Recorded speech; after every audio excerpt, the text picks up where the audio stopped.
Have you ever stopped to think about the words we use every single day? It's often the smallest, most common words that are doing the most heavy lifting in our language. Well, today, we're going to pull back the curtain on one of those words, and in the process, we'll uncover a really fascinating way of looking at language itself. So let's just jump right in with the question. How much work can a tiny two-letter word really do? I mean, you'd think not much, right? But you'd be surprised. We're about to put one of the most common words in English under the microscope. And here it is, the word on, O-N. It almost seems invisible, doesn't it? We use it all the time without a second thought. But this humble little preposition is going to be our case study for a much bigger, much cooler idea about how communication actually gets built. So what is the big deal with on? What makes it so special? Well, it's not just a feeling that we use it a lot. Turns out, this word is officially recognized as one of the most essential words in the entire English language. I mean, just think about it. The English language is this huge, sprawling collection of words.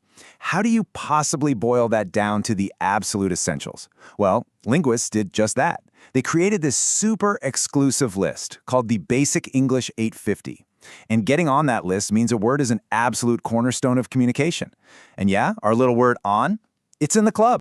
So that begs the question, what exactly is Basic English? It's not just simple English. It's actually a brilliantly designed system, and it's built on a foundation of just 850 essential words. Okay, so for a word to make this VIP list of 850, it has to be a total powerhouse. It's got to be incredibly versatile, really hardworking, able to express a ton of different ideas. And that is the key. This is exactly why on is the perfect example of how this whole system works. So let's get into the nitty-gritty. Let's explore all those jobs. We're going to break down the 7 key meanings of on, and we'll go from the really physical and concrete stuff to the surprisingly abstract, because its incredible versatility is precisely why it's a cornerstone of Basic English. This table here is kind of like our roadmap for the next few minutes. You can see at a glance how on helps us talk about everything from where an apple is, to why someone got arrested, all the way to whether your TV is working. So let's take a closer look at each one. All right, first up, we've got the one we all learn as kids. It's all about physical location, contact from above. The apple is on the table. Simple, clear, physical. This is the word's most basic, most literal job. But here's where it starts to get interesting. We're moving from a position in space to a position in time. So when we say something happened on a specific date, we're using the word to pinpoint a moment. It's not about a physical surface anymore, but a point on the calendar. Pretty cool, right? And now the word gets even more abstract. It can define the entire subject of a book or a conversation. A book on history, a documentary on climate change. The word is now signaling a theme or a topic. That's a huge leap from an apple on a table. Okay, this one's interesting. It's kind of like position, but it's more about possession, or being right there with you. When you say you have no money on you, it means in your pockets, in your wallet, in direct physical contact with your person. And get this, on can even explain the why behind an action. He was arrested on suspicion. The decision was made on the evidence. The word itself is giving you the basis or the reason for something happening. Now this use is a little different. Here, it acts more like an adverb.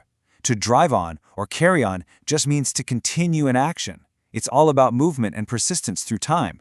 See how flexible this one little word is becoming?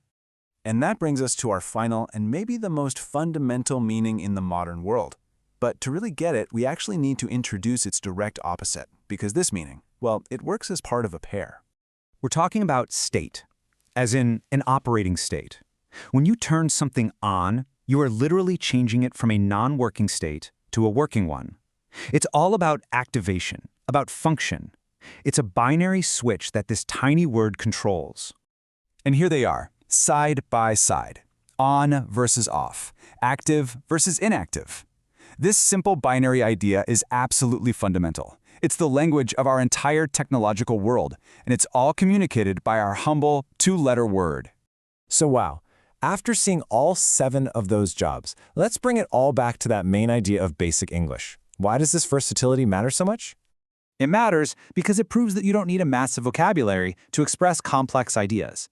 The whole power of a system like Basic English comes from picking words like on, words that can stretch and adapt and do a whole bunch of different jobs. They're like the Swiss Army knives of language. So if there's one thing to take away from all this, it's this. The real power of a language isn't always in its biggest or most complicated words. More often than not, it's hidden in plain sight, in these small, hard-working engines of meaning that we use every single day without even noticing. Which kind of leaves us with one final thought. Now that you've seen the secret life of on, what other simple words out there might be doing way more work than we realize? Take a look at the language you use every day. You might just find another one of these hidden engines.